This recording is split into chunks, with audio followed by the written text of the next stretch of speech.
அதிசயத்தின் தெய்வத்தை நோக்கி காலை ஜெபம். ஆண்டவரே இயேசுவே, வல்லமையுள்ள தெய்வமே, துணையாளரே, வாக்கு மாறாதவரே, நேற்றும் இன்றும் என்றும் மாறாதவரே, வாக்கு தத்தத்தில் உண்மையுள்ளவரே, வாக்கு தத்தம் செய்ததை நிறைவேற்ற வல்லமையுள்ள புடமிடப்பட்ட உமது வார்த்தைகளுக்காக ஸ்தோத்திரம்.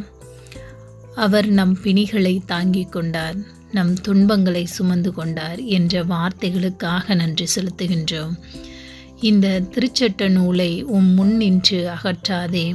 இரவும் பகலும் அதனை தியானம் செய்து அதில் எழுதியுள்ள அனைத்தையும் கடைபிடிப்பதில் கவனமாயிரு.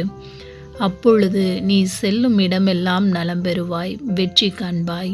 யோசுவா 1:8 என்ற வார்த்தைகளுக்காக உமக்கு நன்றி செலுத்துகின்றோம். மரணத்தின் பிடியில் இருக்கும் சிறுமியையும், மரணத்தை விட கொடிய நோயின் பிடியில் தவிக்கும் பெண்மணியையும் குணமாக்கிய இயேசுவில் மனித மனங்கள் குணமளிக்கும் மருத்துவரை தேடுவதை காண்கிறோம். இயேசுவை சந்தித்த இருவருமே குணமும் புது உயிரும் புது வாழ்வும் பெறுகின்றனர்.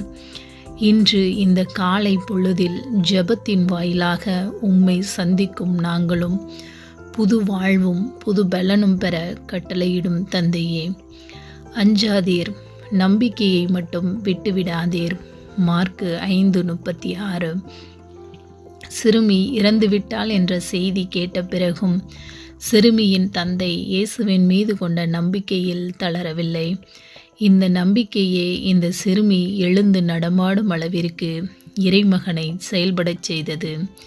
எல்லா செல்வங்களையும் மருத்துவத்தில் இழந்த பிறகும் இயேசுவின் ஆடையை தொட்டாலே குணம் பெறுவேன் எனும் பெண்மணியின் நம்பிக்கை குணமடைந்து அஞ்சி நடுங்கி இயேசுவின் முன் நிற்க வைத்தது.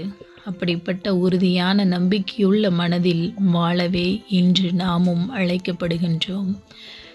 நம்பிக்கையிலிருந்து மலர்பவை சுகமும் வாழ்வும் வளர்ச்சியும் நிறைவும் அவரே என்பதை உணர்ந்து அவரையே நோக்கி பார்த்து வாழ தாழ்த்தி தந்து இயேசுவின் வல்லமையுள்ள நாமத்தில் ஜெபிக்கிறோம் எங்கள் நல்ல தந்தையே. ஆமேன், ஆமேன்.